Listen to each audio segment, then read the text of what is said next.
ఈ టర్మ్ అంతా రేవంతే సీఎం అంటే వచ్చే టర్మ్కు రేవంత్ సీఎంగా ఉండడని ముందే చెప్తాను. వచ్చే టర్మ్కి కేసీఆర్ సీఎం అని చెప్పినట్టు ఒక రకంగా ఇది. ఎందుకంటే మళ్ళీ ఈ పాలన చూసినాక కాంగ్రెస్కు మళ్ళీ ఓట్లు ఎత్తారా ప్రజలు?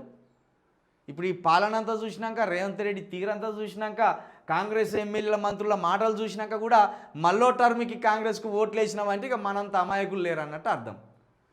అంటే ఏదో స్పాట్ పెట్టిండు మొత్తానికి రేవంత్ రెడ్డికి పొంగులేటి శ్రీనివాసరెడ్డి ఒక స్పాట్ పెట్టినట్టే మనకు అర్థమవుతుంది. ఇక్కడ ఈ టర్మ్ అంతా రేవంత్ సీఎం, ప్రభుత్వంలో నేను నెంబర్ 2 కాదు 3 కాదు 11.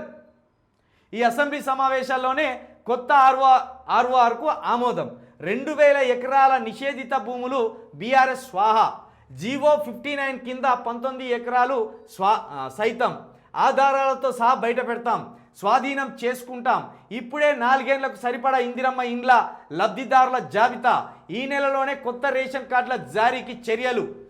మరో 4 ఏళ్లు సీఎంగా రేవంత్ రెడ్డి కొనసాగుతారు.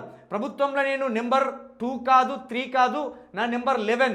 నిషేధిత జాబితాలో 2000 ఎకరాల భూములను బీఆర్ఎస్ నేతలు వాళ్ళ కుటుంబ సభ్యులు బంధువుల పేర్లపైకి మార్చేశారు.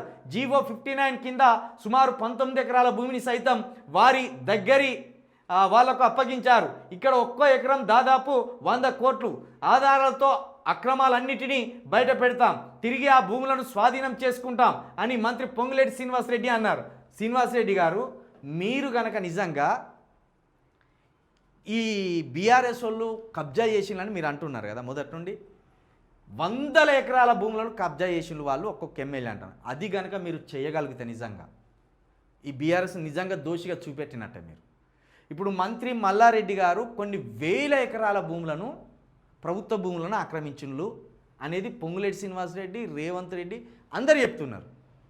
కానీ ఇప్పటి వరకు ఇదే మల్లారెడ్డి నుంచి ఒక్క గజం జాగాను కూడా ఇంతవరకు వెనక తీసుకురాలి. ఇక్కడ 2000 ఎకరాల నిషేధిత భూములు అన్నారు. నిజానికి కూడా అనేక భూములను మాయం చేసిండ్రు,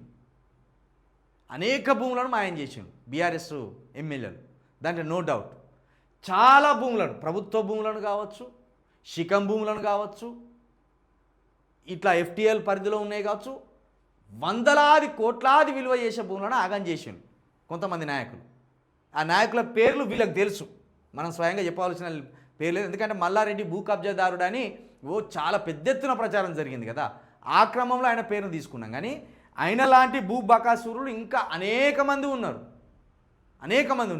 వాళ్ళని కనుక మీరు పట్టుకోగలిగితే నిజంగా తెలంగాణకు మీరు న్యాయం చేసిన వాళ్ళు అవుతారు. మీ ప్రభుత్వం ఒక గొప్ప ఘనతను సాధించిందని చెప్పుకోవచ్చు. 2000 ఎకరాల భూమి అన్నారు. మీరేమంటారు? జీవో 59 కింద 19 ఎకరాలు సైతం అంటారు. 19 ఎకరాల 19,000 ఎకరాల ఇది. అదొకటి. ఆధారాలతో సహా బయట పెడతామని చాలా పెద్ద మాట అంటున్నారు మీరు పొంగులేటి గారు. ఆధారాలతో సహా మీరు బయట పెడితే నిజంగా ఈ తెలంగాణ ప్రజలకు పోయిన సొమ్మును తీసుకొచ్చి మీరు ఇంట్లో వేసిన వాళ్ళు అవుతారు. ఆ పని చేయరు మీరు.